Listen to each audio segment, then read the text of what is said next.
अगर आपकी आवाज़ बैठ गई है, बोलते वक्त गला जलता है या अल्फाज साफ नहीं निकल रहे, तो ये वीडियो स्क्रॉल मत कीजिए, क्योंकि ये नुस्खा मैं खुद इस्तेमाल कर चुकी हूँ और ये नुस्खा बुजुर्ग हुक्मा भी इस्तेमाल कराते हैं। अगर मौसम बदलते ही गला खराब हो जाता है, आवाज़ बैठ जाती है और बोलते वक्त अजीब सा दर्द महसूस होता है ना, कुछ लोग तो बोल ही नहीं पाते। खास तौर पर सुबह के वक्त मसला ये ज़्यादा होता है। इसकी सबसे बड़ी वजह गले की खुश्की, इन्फेक्शन या ठंडी चीज़ों का ज़्यादा इस्तेमाल है। लेकिन घबराने की ज़रूरत नहीं है, क्योंकि आज मैं आपको एक ऐसा घरेलू इलाज बताऊंगी जो गले को अंदर से ठीक करता है। आप हर बार अदरक शहद आजमा कर थक गए हैं ना, और आवाज़ फिर भी ठीक नहीं हो रही, तो ये नुस्खा ज़रूर सुने, क्योंकि ये आम नहीं बताया जाता। अक्सर होता क्या है, हम वही पुराने नुस्खे आजमाते हैं, लेकिन हर जिस्म पर हर चीज़ एक जैसा असर नहीं करती। बाज़ औक़ात गले में अंदरूनी इन्फेक्शन हो जाता है या सोजिश हो जाती है, जिसके लिए थोड़ी मजबूत रेमेडी की ज़रूरत होती है, और जिसमें आपको चाहिए लौंग 2 अदद, दालचीनी आप ले लें आधा इंच का टुकड़ा, पानी आप ले लें 1 कप और शहद 1 चाय का चम्मच।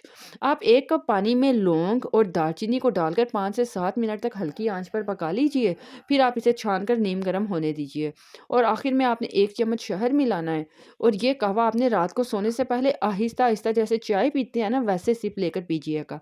पीने के बाद आपने बात नहीं करनी, मतलब अगर ज़रूरत पड़े तो बोलना है, और ठंडी चीज़ों से आपने परहेज़ ज़रूर करना है। ये जो लौंग है ना, लौंग गले के जरासीम को ख़त्म करती है, दर्द और जलन को भी ये कम करती है, सांस को ये साफ बनाती है। इसके अलावा जो दालचीनी है, ये अंदरूनी इन्फेक्शन को ख़त्म करती है, गले की स्वेलिंग को कम करती है, और ये बलगम को भी कंट्रोल करती है। शहद शहद जो है, मैंने पहले भी बताया, ये गले पर प्रोटेक्टिव लेयर बना देता है, और ये आवाज़ को नरम करता है, आपके गले की खुश्की को ख़त्म करेगा।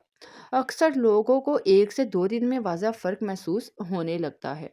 प्रेग्नेंट वुमेन है ना, और बहुत ज़्यादा कमज़ोर मैदे वाले अफराद है ना, वो मिकदार को कम इस्तेमाल करें। ये नुस्खा आम नहीं बताया जाता, इसलिए वीडियो को सेव करें और ज़रूर शेयर भी कीजिएगा।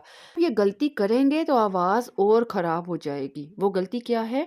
ठंडा पानी पीना, आइसक्रीम या कोल्ड ड्रिंक्स का इस्तेमाल करना। कम अज़ कम आप इसे 2 से 3 दिन तो बिल्कुल इस्तेमाल ना करें, जब तक आप इस नुस्खे को इस्तेमाल कर रहे हैं। वीडियो फ़ायदेमंद लगे तो लाइक कीजिए, और आवाज़ के मसले वाले जो लोग हैं वो ज़रूर शेयर करें, और कमेंट में ज़रूर बताइए।